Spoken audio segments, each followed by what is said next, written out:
Alhamdulillahi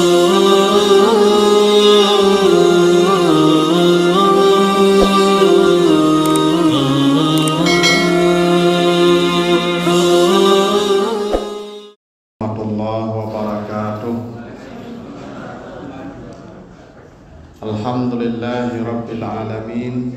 Assalatu wassalamu ala asrafil anbiya'i wal mursalin wa ala alihi wa ashabihi ajmain. Bapak, ibu-ibu, kaum muslimin, jamaah salat subuh yang dimuliakan Allah, kembali kita bersyukur pada Allah atas segala karunia-Nya. Salawat dan salam untuk Nabi kita Muhammad sallallahu alaihi wasallam. Bapak Ibu yang saya muliakan, kita lanjutkan kembali kajian kita dalam Sirah Nabawiyah. Pagi ini kita akan bicara tentang putri-putri Rasulullah, yaitu Zainab binti Muhammad.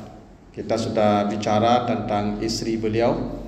Terakhir kita bicara tentang Maryah Al-Qibtiyah. Selanjutnya kita akan bahas tentang putra-putri beliau, tapi kita hanya bahas tentang putri-putri saja, karena putra beliau itu semua meninggal dunia dalam usia kanak-kanak. Bapak Ibu yang saya muliakan, Rasulullah itu memiliki total 7 orang anak, 6 dari Khadijah, ya, 1 dari Maryah Qibtiyah. Dari 7 orang anak itu 3 laki-laki, 4 perempuan. Yang 3 laki-laki itu Qasim, itu anak beliau yang tertua. Qasim namanya, itu yang paling tua, dan meninggal dalam usia 2 tahun. Lalu kemudian yang bungsu nanti ada Abdullah, juga meninggal dalam usia 2 tahun. Lalu nanti yang terakhir Ibrahim, anak dari Maryah Qibtiyah yang lahir di Madinah. Itu pun meninggal dalam usia 1 tahun 8 bulan kurang lebih. Jadi ada rahasianya Bapak Ibu ya. Pertama, kenapa Nabi itu punya anak laki perempuan, tapi yang perempuan semua menikah, sampai punya anak. Tapi anak laki-laki beliau semuanya meninggal di usia kanak-kanak. Kan Allah ya, kalau sudah tahu akan mematikan waktu kanak-kanak, kan tidak usah dikasih anak laki-laki aja kan. Kalau kita pikirkan begitu Pak ya. Kan semuanya meninggal di usia 2 tahun. Kenapa dikasih juga anak laki-laki? Kan ada yang dewasa semua. Udah mati, udahlah, tidak usah aja dikasih anak laki-laki Nabi itu. Tapi tetap juga dikasih anak laki-laki. Ya kan, walaupun dimatikan semua di usia kanak-kanak. Itu ada rahasianya. Apa rahasianya? Kalau Nabi itu punya anak perempuan saja, tidak ada anak laki-laki, itu aib bagi orang Arab. Dan Nabi akan diolok-olok kalau anaknya perempuan saja ada punya anak laki-laki. Ya, Bapak Ibu kalau baca nanti surah An-Nahl, ya, surah An-Nahl ayat 58-59. Iza busyira ahaduhum bil unsa zalla wajhu muswaddan wa huwa kazim. Jadi kalau laki-laki dulu di zaman jahiliyah dapat berita anaknya perempuan saja, perempuan, maka wajahnya akan memerah padam, malu. Jadi orang kalau dikasih istrimu melahirkan anakmu perempuan, itu malunya Masya Allah orang Arab dulu. Ya tawara minal qaumi, mereka akan bersembunyi-sembunyi, tidak berani menampakkan wajah karena anaknya perempuan. Pilihannya 2. Apa pilihannya? Ya, ayumsikuhu ala hunin, mereka hidup dalam kehinaan sepanjang masa karena anak perempuan saya malu kemana-mana. Am yadussuhu fit turab, atau dibenamkan saja ke dalam tanah waktu lahir itu. Orang Arab begitu Pak. Jadi kalau dia punya anak perempuan saja 2 pilihannya.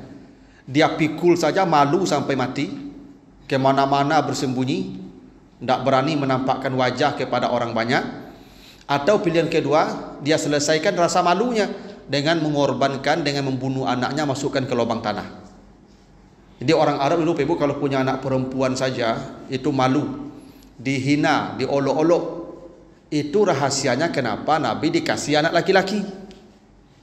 Sebab kalau perempuan saja anak Nabi nanti diolok-olok Nabi.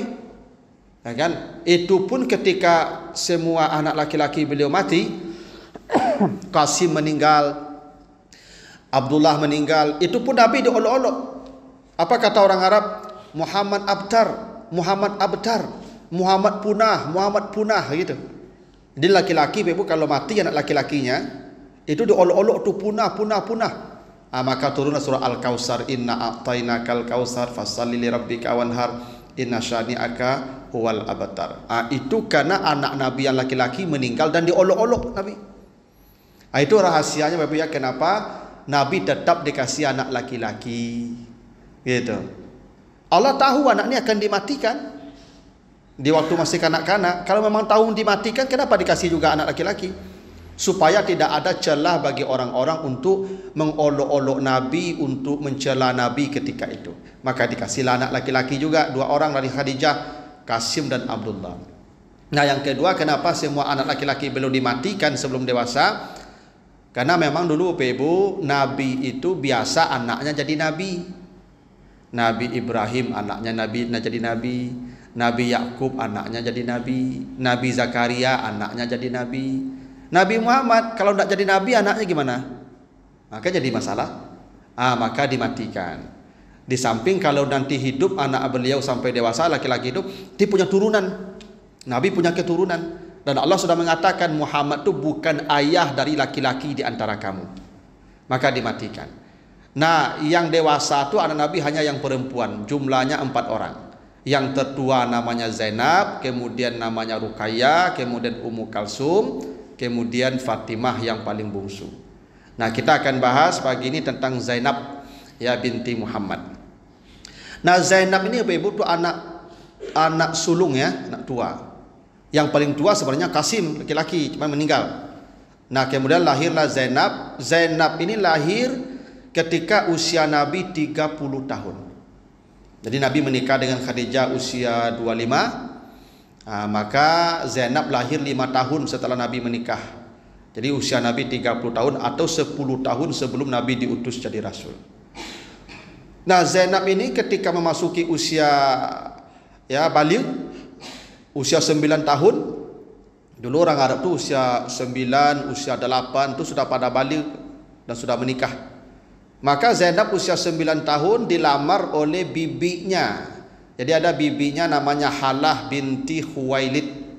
Jadi Khadijah itu punya saudara perempuan namanya Halah. Halah ini punya anak laki-laki namanya Abul As ya bin Rabi. Jadi Abul As inilah nanti yang dinikahkan dengan Zainab. Jadi usia Zainab ketika itu 9 tahun. Jadi orang dulu menikah usia 9 tahun itu biasa aja Pak. Ya tidak ada masalah usia 9 tahun menikah. Karena orang Arab dulu kadang-kadang pun capek dewasanya. Mungkin karena makanan, karena cuaca juga. Yonya makannya untu dia capek kadangnya. Terlalu kuyunya itu lama dewasa. Ya dah. Maka usia Zainab 9 tahun. Maka dilamarlah oleh Halah binti Khuwailid ya saudaranya Khadijah untuk jadi istri dari anaknya ya Abul As bin Rabi.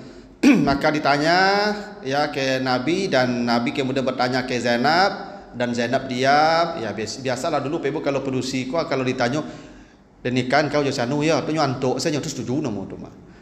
Maka udahlah dinikahkan.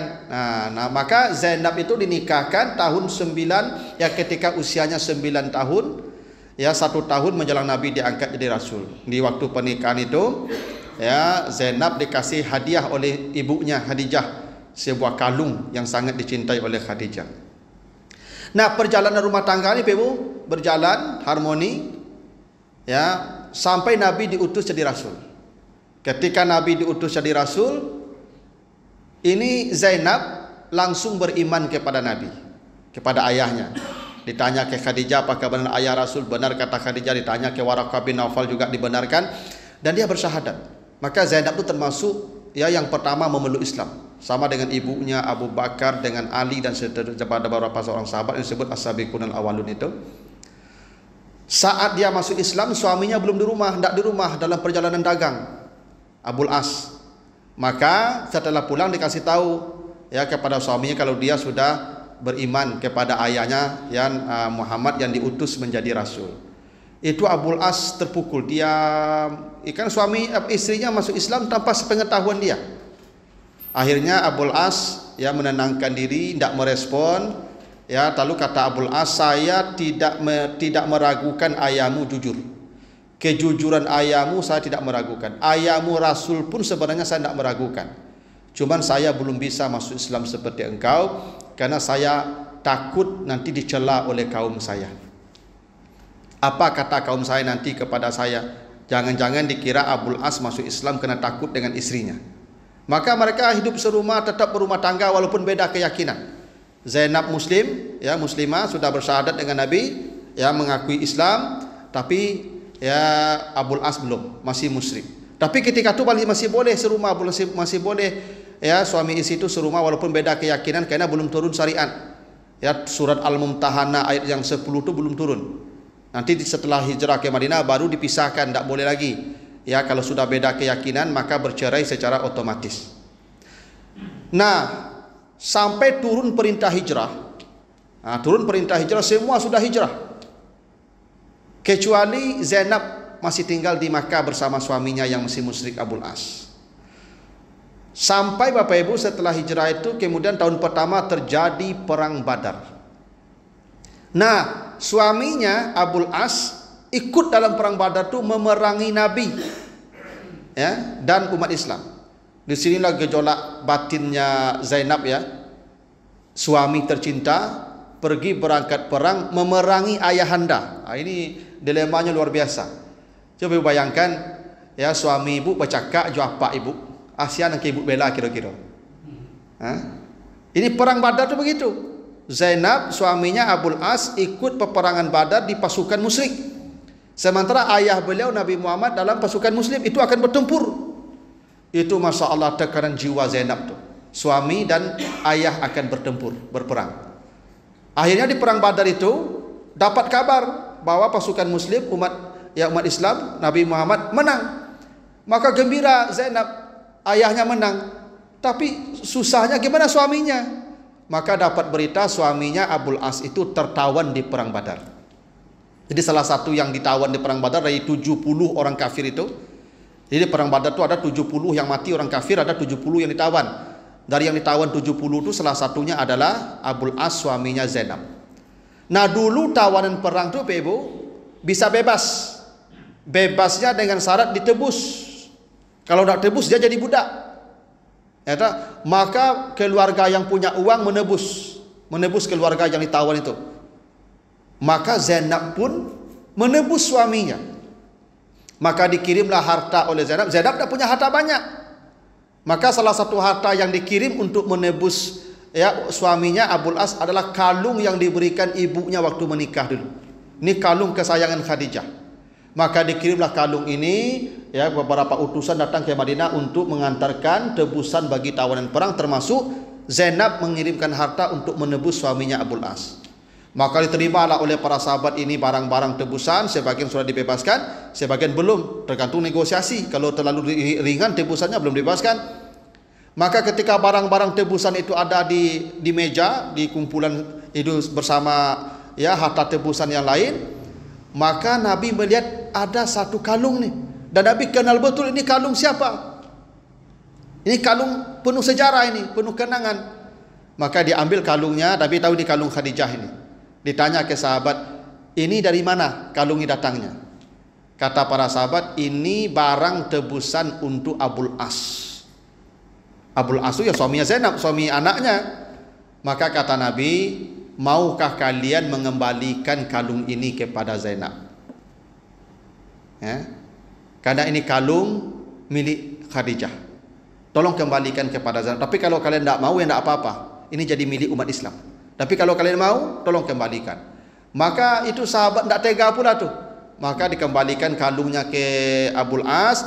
Lalu Nabi berpesan, Abul As bebas. Dibebaskan Abul As. Tapi kata Nabi kepada Abul As, tolong kembalikan anak saya kepada saya. Itu kata Abul As. Nanti setelah engkau bebas, ya sampai di Makkah, tolong kembalikan anak saya ke saya. Nah, karena sudah turun perintah Allah. Surat Al-Mumtahanah ayat yang ke-10. Ya, lahunna hillul lahum walahum yahilluna lahunna. Perempuan mukminah tidak halal bagi laki-laki musyrik, dan laki-laki musyrik tidak halal bagi perempuan mukminah. Nah, jadi surat Al-Mumtahanah itu sudah turun, tidak boleh lagi. Maka kata Nabi kepada Abul As, tolong kembalikan putri saya. Baiklah, kata Abul As, nanti saya kembalikan. Maka Abul As pulang, dibebaskan. Sampai di Makkah, senanglah Zainab yang lihat suami pulang. Tapi Zainab melihat wajah Abul As tu murung. Tak seperti biasa. Awak kalau lama dah bersobok jurang rumah kan cerah bantu ada ya. Aku ndak ba kalau lama dah bersobok jurang rumah ba kok kalem sih bantu aku. Ya kan ndak ada nampak ceriahnya loh. Nya biasanya apa-apa kalau kau bersobok jurang rumah apa ibu tu kebahagiaan yang paling kadang tu.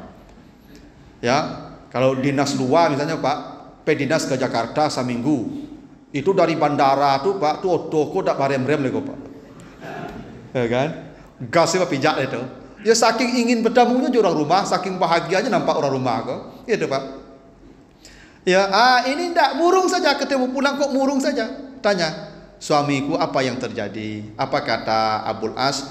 Istriku, waktu kita berpisah sudah datang. Ayahmu meminta engkau saya kembalikan. Sedih Zainab, karena memang Zainab ini mencintai Abul As, dan Abul As juga begitu, walaupun mereka beda keyakinan. Tapi apa boleh buat? Karena memang sudah diatur tak boleh.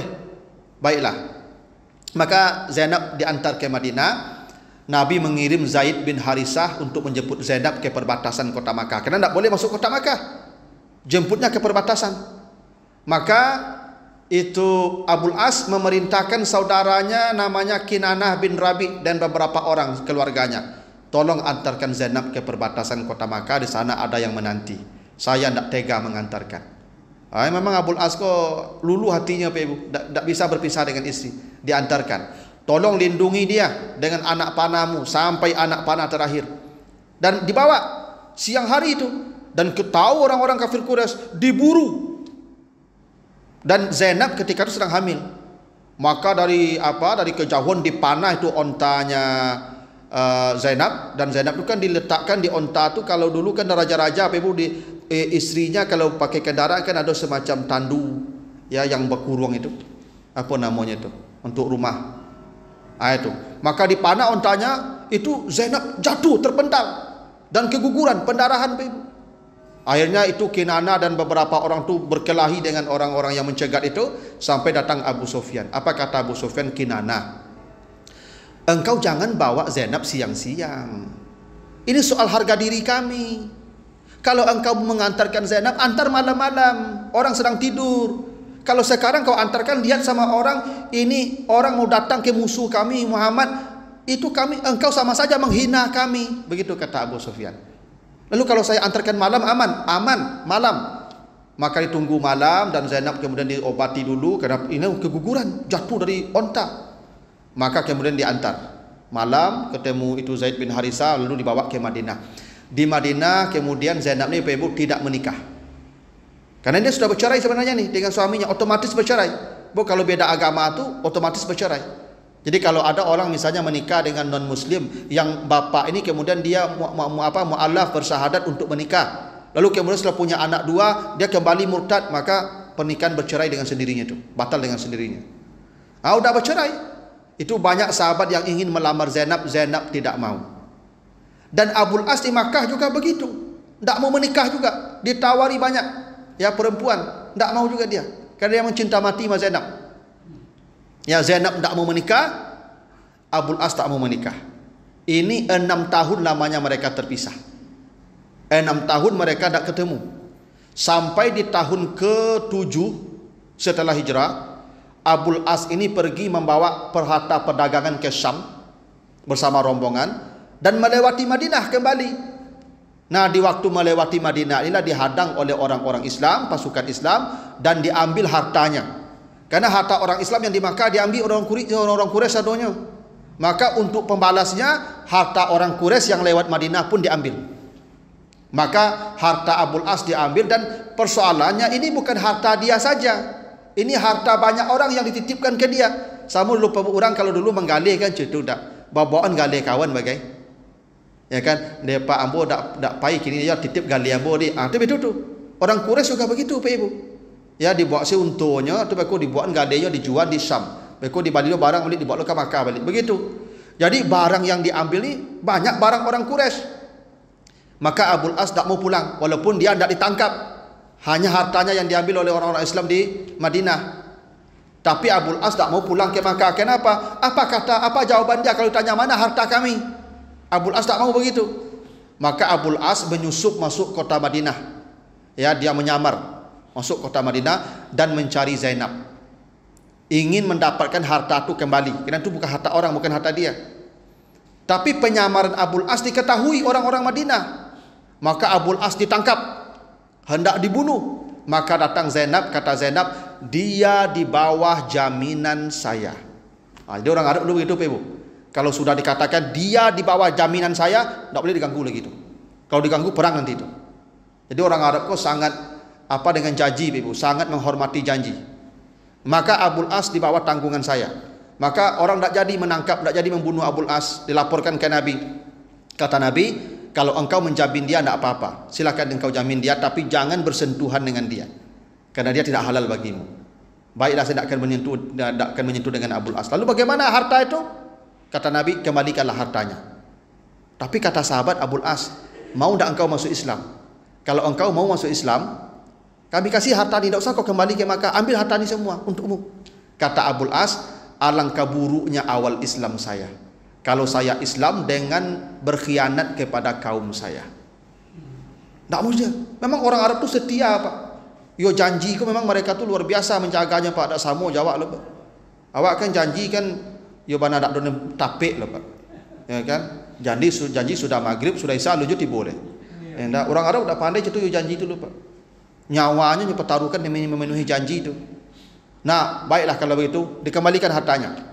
Tak jadi dia masuk Islam. Pulang dia ke Makkah. Sampai di Makkah dipanggil pemilik harta, kasih. Tanya, lah cukup rato kalian sadonya? Ado yang nak ya sama ambo rato kalian?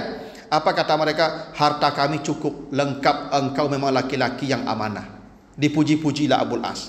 Kata Abul As, kalau harta kalian tidak ada lagi pada saya, tidak ada lagi urusan dengan saya, maka sekarang saya bersyahadat, asyhadu an la ilaha illallah wa asyhadu anna Muhammadar Rasulullah. Sekarang saya bersyahadat di hadapan kalian.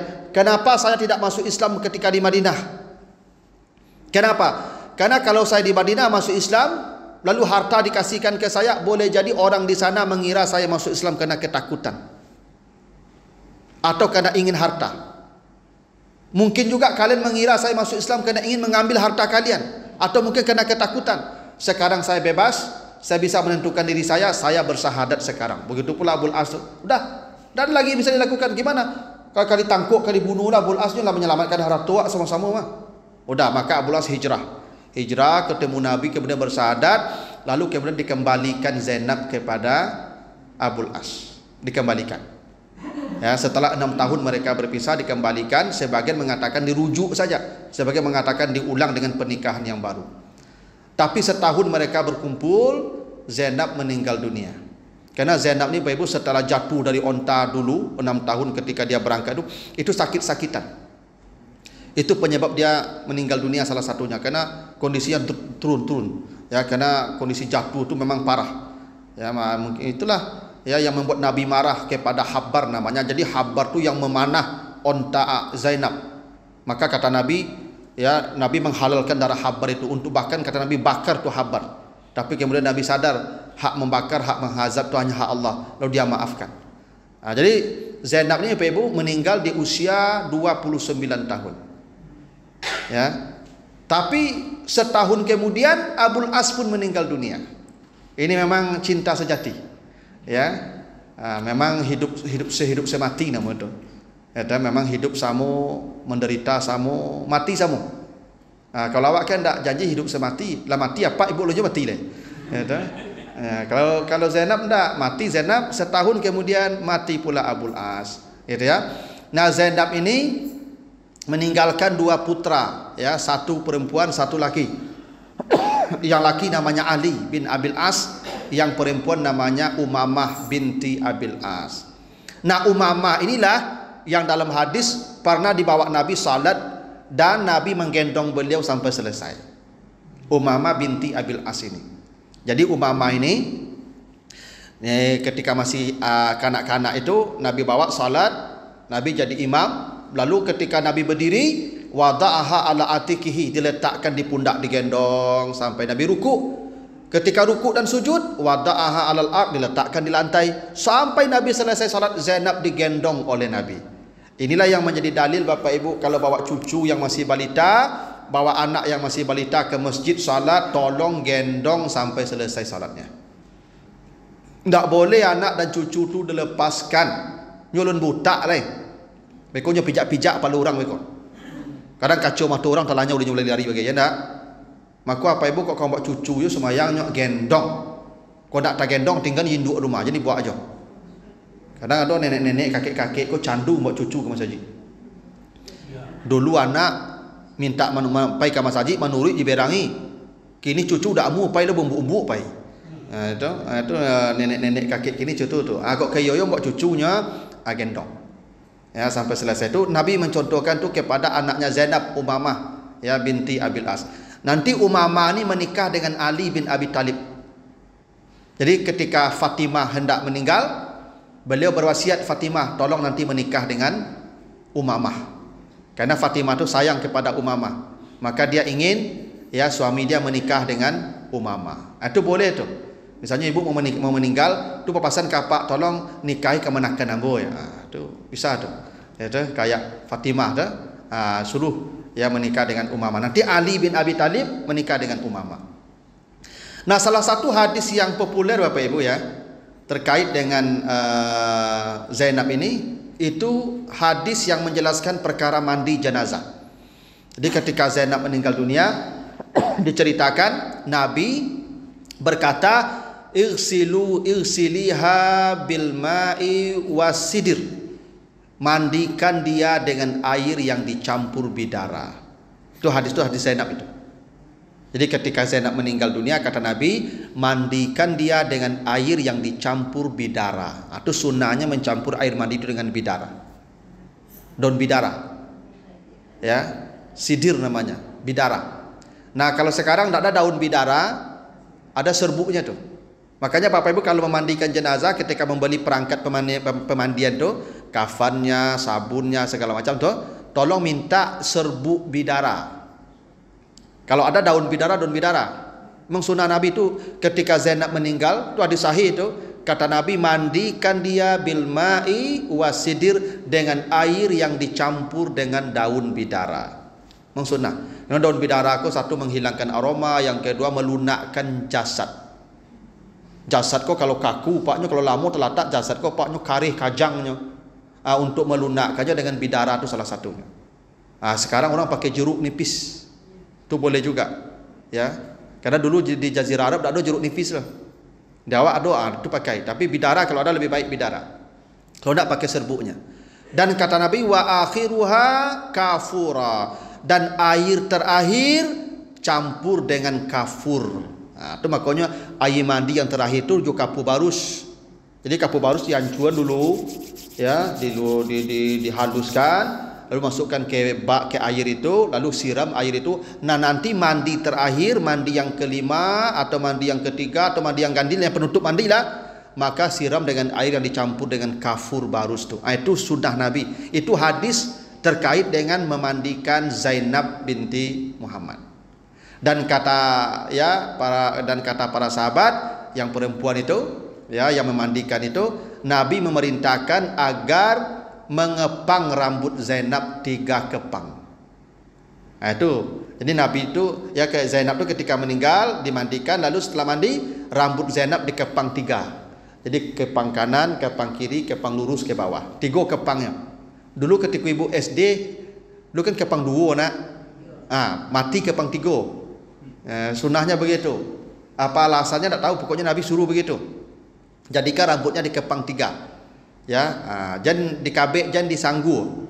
Jadi orang mati itu ibu nanti ibu kalau memandikan jenazah perempuan, sunnahnya rambutnya dikepang 3. Ya, kepang kanan, kepang kiri, baru kepang yang di tengah. Itu sunnahnya begitu, baru dipasangkan nanti jilbabnya. Begitu ya. Nah, itu hadis yang terkait dengan Zainab ya ketika meninggal dunia. Nah, itu Bapak Ibu ya cerita tentang Zainab. Jadi putri Nabi itu semuanya meninggal sebelum Nabi kecuali Fatimah. Hanya Fatimah yang meninggal setelah Nabi 6 bulan berjarak dengan Nabi. Dan ini Zainab meninggal tahun ke-8 setelah hijrah. Ya, meninggal tahun 8 setelah hijrah. Nanti suaminya tahun yang ke-9. Ini Bapak Ibu ya, ini banyak pelajaran sebenarnya dari cerita Zainab ini Bapak Ibu ya. Salah satunya kesetiaan. Jadi ketika suami tak sasak, barang yang paling berharga di Zainab itu adalah kalungnya yang dikasih ibunya. Itu pun diserahkan demi menebus suaminya. Jadi ibu apa-apa kok tak sasak, kami jual kalung tu, jual cincin tu, jangan cincin bakalung je lah. Kata, kok kami lah payah hidup kami, ibu cincin bakalung, nak mau menjual lapen cincin tu kalung tu, Zainab je tu. Ya, demi menyelamatkan suaminya, harta yang paling berharga pun dikasihnya. Apa dijual, apa yang ada di rumah tu jual lah. Ya, demi menyelamatkan suami ibu. Nah, Bapak Ibu, kemudian Zainab lebih memilih agama ketimbang suaminya. Ketika ada pilihan, ketatap sama suami ataukah hijrah ke Madinah dengan agama yang baru, dengan agama Islam, maka cinta itu dikalahkan oleh agama. Banyak orang kini Bapak Ibu, agama dikalahkan oleh cinta. Betapa banyak perempuan-perempuan sekarang menikah hanya karena cinta, dia tinggalkan agamanya. Ini Zainab tak tanggung cinta sama suami, tapi ditinggalkan cinta demi agama. Itu hebatnya Zainab, Bapak Ibu. Agama nomor 1, cinta nomor sekian. Nah, sekarang banyak perempuan-perempuan muslimah yang menikah dengan laki-laki yang non-muslim dan mau meninggalkan agamanya demi cinta matinya. Dan Zainab tidak begitu. Nah, ini buah kesabaran Zainab ini Bapak Ibu ya. Maka kata Nabi, dia adalah putri saya yang terbaik. Dia banyak menderita karena saya. Memang begitulah hidup keluarga Nabi itu penuh penderitaan. Itu makanya Nabi dan keluarganya itu sampai hari kiamat didoakan oleh jutaan miliaran manusia sampai hari kiamat. Allahumma salli ala Muhammad wa ala ali Muhammad. Termasuk Zainab di situ tuh. Keluarga beliau yang kita doakan dalam salat sampai hari kiamat. Ya begitu Bapak Ibu ya, cerita tentang Zainab. Mudah-mudahan ada pelajaran itu bisa kita ambil ya, terutama untuk ibu-ibu nih. Begitulah cinta kepada suami ya, yang namanya cinta sejati. Jadi kalau lah mati, kami besok mati ibu lah. Gitu. Tapi kan tergantung ajal aja ya. Kalau Zainab kan begitu, mati Zainab mati yang full as lah gitu. Cinta mati begitu, sehidup sama mati. Ya Bu. Ya, tapi suaminya begitu pula. Ya, terpisah dari istri 6 tahun, tak ada berganti loh Pak. Tak ada menikah loh, ditahan sampai bersobok balik. Mau tak yakin apa-apa kau ada yang bisa bertahan 6 tahun lah kau. Ya. Kalau Abul As bertahan 6 tahun menunggu ya ketemu dengan istri tercinta. Begitulah cinta sejati. Jadi Bapak Ibu, ini Abul As dan Zainab ini adalah ya cerita cinta sejati yang dipisahkan oleh agama. Gitu. Tapi akhirnya mereka bersama kembali di ujung hidupnya dan dua-duanya menjadi ahlus surga insyaallah. Begitu Bapak Ibu, ya, pembahasan kita tentang Zainab. Ada pertanyaan Ibu? Silakan Ibu.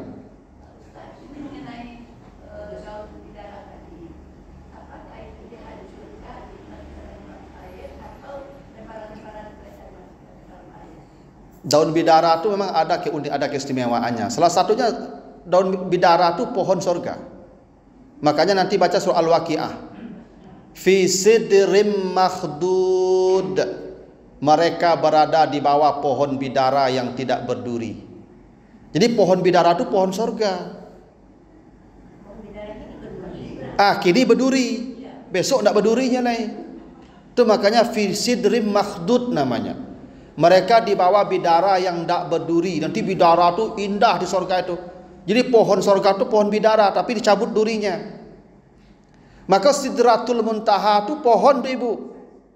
Sidr itu pohon, sidrah itu pohon. Jadi Sidratul Muntaha itu nama pohon, bukan tampik, itu pohon. Di surga itu pohonnya pohon sidir semua. Nanti pohon sidir itu buahnya itu menjadi pakaian kita. Jadi pohon sidir itu nanti diganti buahnya durinya dengan buah-buah yang banyak. Lalu dia mendekat ke kita, lalu kita nanti terbuka buahnya, nampak pakaian masing-masing 70 pasang lengkap dengan perhiasannya. Jadi Ibu nanti di akhirat dah punya lemari Ibu buah pohon sidir itu, pohon bidara itu. Jadi pohon bidara itu memang spesial. Al-Quran sebut begitu. Ya. Makanya dimandikan dengan daun bidara tuh. Sunnahnya begitu. Ini bukan daun biasa. Bisa dihancurkan, bisa digiling. Daun bidara itu campur dengan air tadi. Makanya jin takut daun bidara itu, Pak. Makanya meruqyah orang pakai daun bidara itu. Ya, karena ini pohon mulia. Ya. Boleh dimasukkan, boleh dihancurkan. Dia tidak mengurangi kualitas air, karena ini daun yang dihormati. Ya, daun bidara. Nah, makanya Bapak kalau bisa menanam bidara, tanamlah bidara. Ya. Saya tanam bidara di rumah tuh. Jadi kalau ada orang yang mau ruqyah, tuh diambil. Itu daun bidara itu istimewa tuh, Ibu. Nanti kalau memandikan jenazah nanti carilah daun bidara, kalau tidak ada serbuknya. Kenapa begitu kata Nabi? Ketika Zainab meninggal dimandikan, maka suruh campur dengan bidara air yang akan dimandikan untuk Zainab itu.